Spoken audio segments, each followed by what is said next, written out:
இனிமே கண்ணை மூடிட்டு கடலை எண்ணெய் வாங்கலாம். ஏன்னா மந்த்ரா கடலை எண்ணெய் இதயத்தின் தயாரிப்பு. வறுக்க பொரிக்க ஏன் எல்லா சமையலுக்கும் மந்த்ரா தான். மந்த்ரா கடலை எண்ணெய், அபார ருசி, ஆரோக்கியமான உடல் நலம். பீகாரில் சமீபத்தில் நடந்த சட்டசபை தேர்தலில் பாரதிய ஜனதா ஐக்கிய ஜனதா தளம் கட்சி அதிக இடங்களில் வென்று ஆட்சியை தக்க வைத்தது. தேஜஸ்வி யாதவ் தலைமையிலான ராஷ்டிரிய ஜனதா தளம் மீண்டும் எதிர்க்கட்சி வரிசையை பிடித்தது.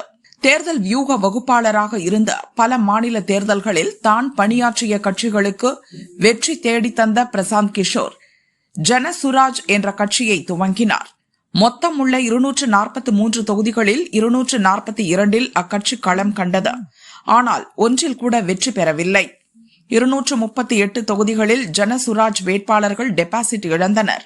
இந்த நிலையில் தேர்தல் தேதி அறிவிப்பு முன் பெண்களுக்கான வேலைவாய்ப்பு திட்டம் என்ற பெயரில் 10,000 ரூபாய் வழங்கி நிதிஷ்குமார் தலைமையிலான அரசு மோசடியில் ஈடுபட்டதாக குற்றம் சாட்டினார். இது தேர்தல் விதிகளை மீறிய செயல். இதன் மூலம் தேர்தலில் ஆளுங்கட்சி மோசடி செய்துள்ளது.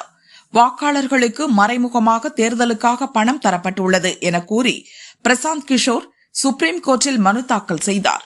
இந்த மனு சுப்ரீம் கோர்ட் தலைமை நீதிபதி சூரியகாந்த் தலைமையிலான அமர்வு முன் விசாரணைக்கு வந்தது. பீகார் தேர்தலில் உங்கள் கட்சி எத்தனை ஓட்டுகள் பெற்றது, எத்தனை தொகுதிகளில் உங்கள் வேட்பாளர்கள் வெற்றி பெற்றனர், மக்களால் நிராகரிக்கப்பட்ட நீங்கள் விளம்பரத்திற்காக நீதித்துறையை பயன்படுத்துவதா? பீகாரில் ஹைகோர்ட் உள்ளது. அங்கு வழக்கு தொடராமல் நேராக சுப்ரீம் கோர்ட் வந்தது ஏன்? இது என்ன மாதிரியான பழக்கம்? இப்போதெல்லாம் எதற்கெடுத்தாலும் உடனே சுப்ரீம் கோர்ட்டுக்கு வருகிறீர்கள். ஓட்டுக்கான இலவசங்கள் வழங்குவதை நாங்கள் ஆதரிக்கவில்லை. ஆனால் மக்கள் அங்கீகாரத்தை சிறிதும் பெறாத நீங்கள் வெற்று விளம்பரத்திற்காகவே இந்த மனுவை தாக்கல் செய்துள்ளதாக கருதுகிறோம். ஒருவேளை தேர்தலில் உங்கள் கட்சி வென்றால் நீங்களும் அதையத்தான் செய்வீர்கள். வெற்றி விளம்பரங்களுக்காக சுப்ரீம் கோர்ட் நேரத்தை வீணடிப்பதை ஏற்க முடியாது. எதற்கெடுத்தாலும் சுப்ரீம் கோர்ட் வருவதை ஊக்குவிக்க முடியாது என சுப்ரீம் கோர்ட் பெஞ்ச் காட்டமாக கருத்து தெரிவித்தது.